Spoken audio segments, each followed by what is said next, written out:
So this very much may be the final few videos that Washington and the United States of Alaska might have left in this game, because the Shoshone have a massive army coming right for their final two cities.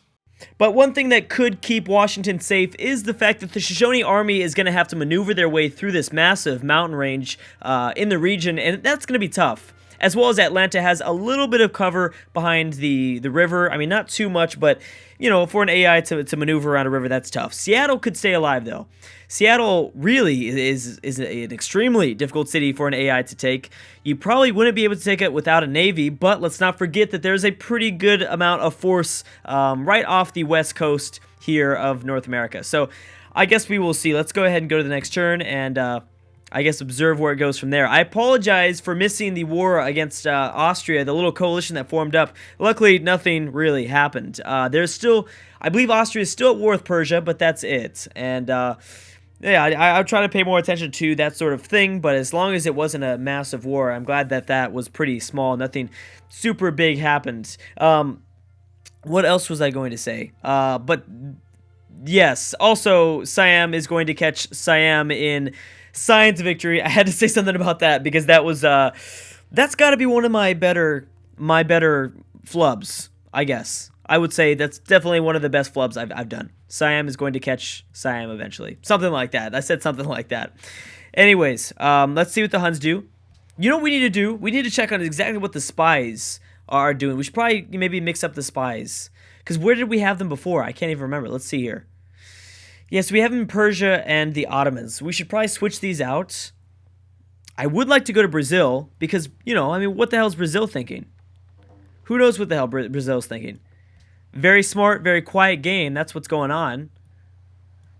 And it's, oh man, you know what I can't wait for? And the thing is, I don't know if anyone's going to actually take this final Mayan city that is actually in the New World. I guess, I mean, they have their new colony out here in the Caribbean, but I would love to see the Inca and the Shoshone kind of get a proximity war kind of started up. That would be, oh man, that'd be fun. That would be fun. Obviously, the Shoshone, well, here's the thing is because the Shoshone continue to expand, and you got to think that it's going to be tougher and tougher for an AI that's, you know, playing on Prince difficulty. They don't necessarily have all the resources to sustain something this huge. That would mean that the Iroquois and the Incas could also team up. Maybe that would save Washington. Maybe that could be the savior. Let's go ahead and watch the Shoshone and see exactly what Pocatello decides to do here. Again, I don't know if he's going to engage in a war. I mean, obviously they technically, I believe, are at war, but I don't know if they're actually going to go through the trouble of moving in that way. I mean, it looks like that they might, but you know, sometimes the AI cancels whatever tasks that they have in mind, so in order to kind of maybe do something else. They might see that, you know, I don't know, they might see a weaker Iroquois that maybe would be a little bit easier to get to. Who knows? So we had Denmark and Germany make peace. Again, that's big. Now, let's see if that actually has any repercussions. It could, because you know what? Germany has nothing. Germany, I believe, has one cannon protecting at least Berlin and Hamburg. I know that Germany has more troops over this way. They've got a little bit. Munich, but not much. So who knows what Sweden's thinking? Who knows what the Netherlands are thinking? Also, we do have Elizabeth with her first ship of the line. That's pretty big. The thing is, she's going to have to pump out way more. She's going to have to pump out way more because she doesn't have any iron resources right now. So that's not good. Arabia has denounced Germany. And also we had Austria and Poland making peace. So you know what? I think Austria is still at war with, I think, a little bit more than just Persia. I believe. I don't think I can trust, because I went through her diplomacy screen to figure out exactly who she could technically make peace with, but that didn't really tell us much. Okay, so the people with the pointiest sticks. We've got Shoshone at number 1, Attila at 2, Shaka at 3. Not too much of a surprise. Mongolia at 4. This is surprising, though. Siam at 5 is interesting. And China's trying her best, I think, to keep up with both Siam and Genghis Khan, but I don't think that's going so well. Love the Iroquois, like I said, in 7th place, as well as you have the Ethiopians kind of protecting against Shaka. All of these CIVS in the top 8 are in some sort of proximity to another close and strong military power. besides Attila. Attila is the only one that really has no one to kind of outmatch him. We can look at this stuff at any point, but yeah, I mean, Attila can do a lot here. He's not, you know, he's not putting his cards into action. He's not using his using any of this stuff to his advantage, which is strange because no one can, you know, like I said, no one can really stop him. There's nobody that can stop him. With this army of workers, who knows exactly what, there's no stopping Attila with the army of workers he has. I mean, he'll just build so many roads inside of the Eastern Swedish Empire's, you know, I guess land, that they'll be paying so much maintenance up the ass. Their entire regiment, or their entire, what am I trying to say here? I don't know. Their entire, like, dynasty would just crumble. I can't wait for ideologies. Ideologies are coming up, but I don't think they're going to happen in this video. I'm going to assume in 1 to 2 videos we're going to get our we're going to get that first starting ideology. Obviously, we have the Netherlands or Siam that might get it first. I'm guessing, you know, I might go out on a limb and say it might be Siam first. It could be Siam. Man, look at those elephants. There's so many elephants. But, you know, what are you doing with all that stuff? That's the thing. It actually doesn't look like Siam is that much stronger than someone like China. They don't look that much stronger. Dang, look at this massive Mongolian fleet that's just building. I believe this is, I believe one of you guys mentioned in the comment section below a few videos ago, this is the Gulf of Japan. I'm not sure exactly what parts of this region is considered the Gulf of Japan, but yes, man, Genghis is starting to get up a massive navy, and I think it's got to be for Japan. Because Japan's strong. Japan's way stronger, I think, personally, than they were in the previous AI-only campaign with only 35 civs. I mean, they still have Shintoism, or I guess Shinto, and that's a really strong religion that's continuing to expand in East Asia, but this is kind of a thing that we're not used to with this massive Japanese fleet. Anyways, yeah, so I don't think I don't think the Shoshone are moving in towards. I don't think, yeah, I think Washington's pretty safe right now. Go on. See, I don't know if I can trust this so much. Because unfortunately, the info addicts, oh, that's something I can't forget about that. Okay, so looks like Persia's playing against Alexander. It's about time. It's about time. Let's switch this out. Should we see what the great U.S. of Alaska is doing? I guess so. Seems like a fan favorite in the comment section. So let's go ahead and check what they're doing. And I wouldn't mind to see what Assyria is doing, but, you know, let's go check Babylon. Why not? Let's just go check Babylon. They've also been incredibly quiet. This has been kind of a fun campaign because, whoa, look, we've got some 2 Hunnic cannons moving to the New World. Spain has denounced the Celts. Seems appropriate since the Celts are kind of weaker. Pretty weak, but then again, I mean, oh, and then we've got a Portuguese unique boat wrapping around the South American continent here. A Roman worker just going out there. He's brave, very brave soul. What else is going on here? Everything else seems to be somewhat peaceful right now. We've got a somewhat peaceful world. And that's kind of natural. Before we kind of tap artillery and stuff like that, some of those big weapons. I've noticed this a lot in Civ 5 AI only campaigns. Is the AI does tend to not go super hardcore. I think I don't know if they probably don't realize it, but you know, they get all of these advantages with technology. They get huge advantages when the techs start pouring in at the late game, because it becomes incredibly easy to take cities. Although it's something to keep in mind, which I really need to bring up more often, is that civs get more of a diplomatic penalty when taking over cities later in the game. I can't remember the exact stat or the exact numbers involved in it, but if you were to take over a city in the ancient era, it's going to do significantly less damage to diplomatic reputation than it would be if someone were to take a city in like the modern era. And I love that. I loved when they made that change. I'm pretty sure that was the first patch. I think that was a change that they made in the first patch of Brave New World. So that was back in like August 2013, and that was a super welcome change. But that's something to keep in mind. I really need to mention that more often, because as we see those warmongers begin to take more and more cities, because it's going to get easier and easier as the game progresses, we're going to see more of these coalitions pop up, I think. Although it really depends, because if there is a certain civ that just has way too many units, I don't know if anyone's going to step out of their comfort zone to denounce somebody that's powerful and maybe has, some like proximity advantages to them. I don't think that we're going to see someone like Poland and Arabia just made peace. Someone like Poland go and just denounce the Huns. I don't think they want to mess with that, even though Poland's not doing bad. I will say Poland is not doing bad at all. They've got themselves a cannon unit. They've got 2 knights, a musketman. And it looks like, for the most part, the Huns are kind of gathering up here a lot of their army. Maybe to launch a sea invasion. That's what I think. Can't wait to see what France does. So surprised at how strong France has become. And I didn't realize. Well, we did. We somewhat realized what was going on inside of Barcelona. I think Attila could launch an attack in somebody from Europe. If anything, to be honest, I think we could see a Hunnic Roman war start up. Somewhat historical, although the Huns were never in Barcelona. I don't think. I mean, I'm not sure. There it is. Spain, France declared war on Spain. Askia has joined in as well. The only thing is, Songhai has no cities close by yet, because France has lost their colonies. Or did they even have a colony?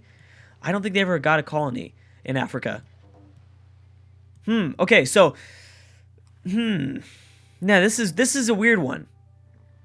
This is a strange one, because you have to remember that most of the French army is located in the northernmost region of Scandinavia.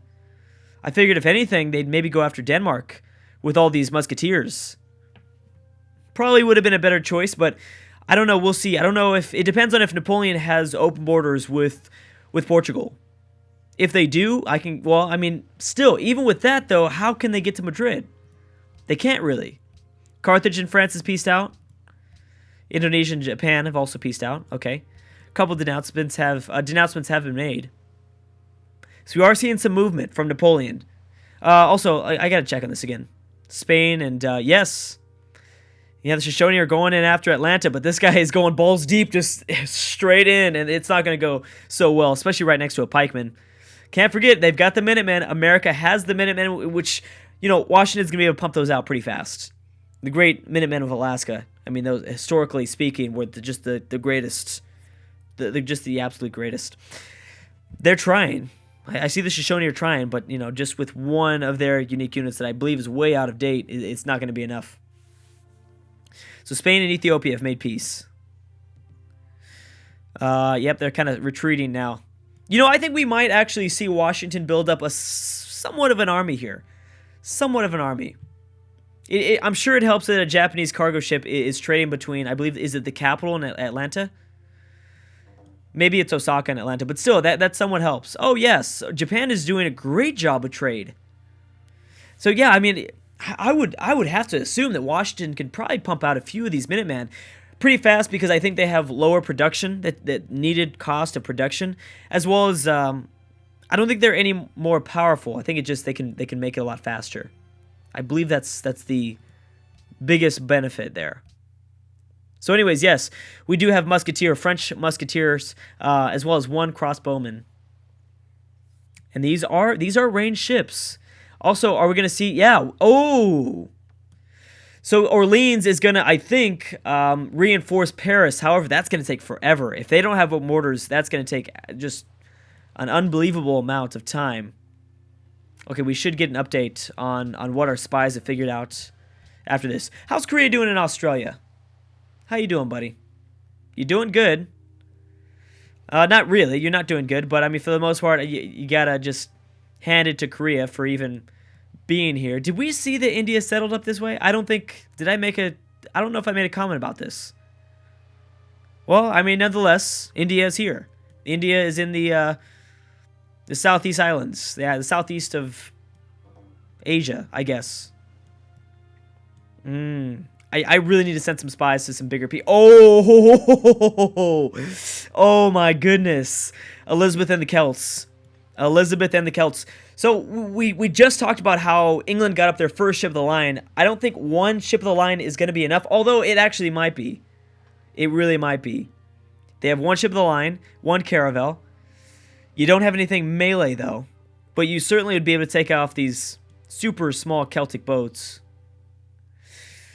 Elizabeth, you're going to have to get a little bit more than that. You're going to have to get a little bit more. I guess you could attack with your scout, but I would seriously not suggest that. I do love right now how we've got a kind of a somewhat accurate Ireland here. If you were to assume that the Celts are Ireland, I know that that's not accurate at all, but I'm just saying if you were to just assume that the Celtic Empire is Ireland and you have this kind of small piece of England here, I kind of love that setup, but we'll see if that changes. So we're starting to see European wars break out. That's exciting because we just got done with the Germanic War, I guess. Nothing, I guess that wasn't as impactful as we initially thought. I thought we were going to see some huge implications after that. But who knows? I mean, the Netherlands now have multiple choices. They're starting to get more and more choices. They can go to war with Denmark, Germany, depending on how many units get lost between the French-Spanish War as well as the English-Celtic War. So what is this? Askia. Wow.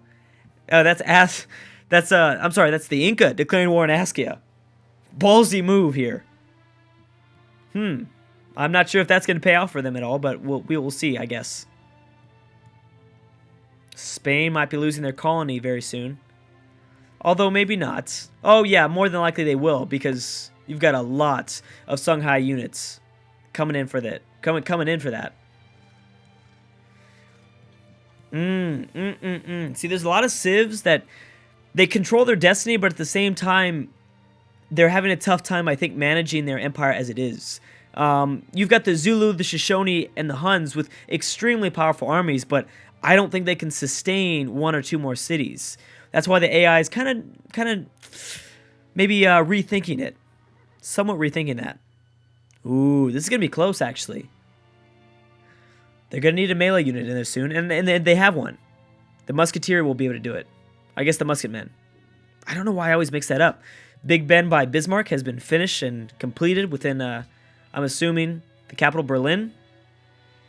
Oh, William declaring war on Songhai. Now, why did you do that?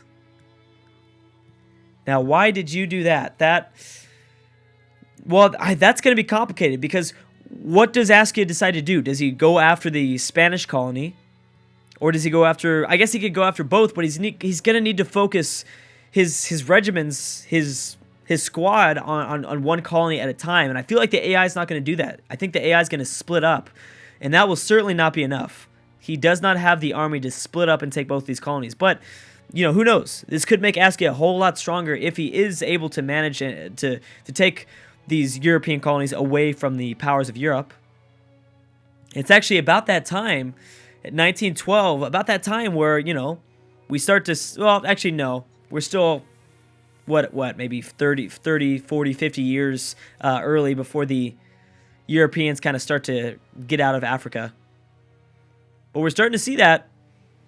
More like kind of, I guess, ironic dates. Here's the Ship of the Line. Oh, the Ship of the Line's getting a lot of damage done to it. Ooh, England. Yeah, that might be a little bit too premature for you, Elizabeth. Could have been. I'm assuming that was a little bit premature. Premature of a war. Without more Ship of the Lines, I don't know exactly how that's going to play out for you. Okay, yeah, America's safe. Alaska is safe from the worlds. For somewhat, the Americans are safe. Now, how about France and Spain? Oh, what are the Netherlands doing? Look at this. They've mobilized. They've mobilized some troops, but I don't know exactly what they're trying to do. There we go. Austria and Persia have made peace. Yeah, so nothing really came out of that coalition war against Austria. Austria is really lucky. Austria is extremely lucky. Not really having to worry about anybody. I mean, you know, everyone has to worry about Byzantium right now. Well, not everyone, but I guess mainly just the Greece. But could you imagine? Then I don't know. It gets complicated. It's complicated, I guess. So this looks like maybe the Netherlands are going for the Celts, or maybe are they going for England? I don't know, guys, but I'm gonna have to stop right there. Thank you so much for watching, and I will see you guys next time.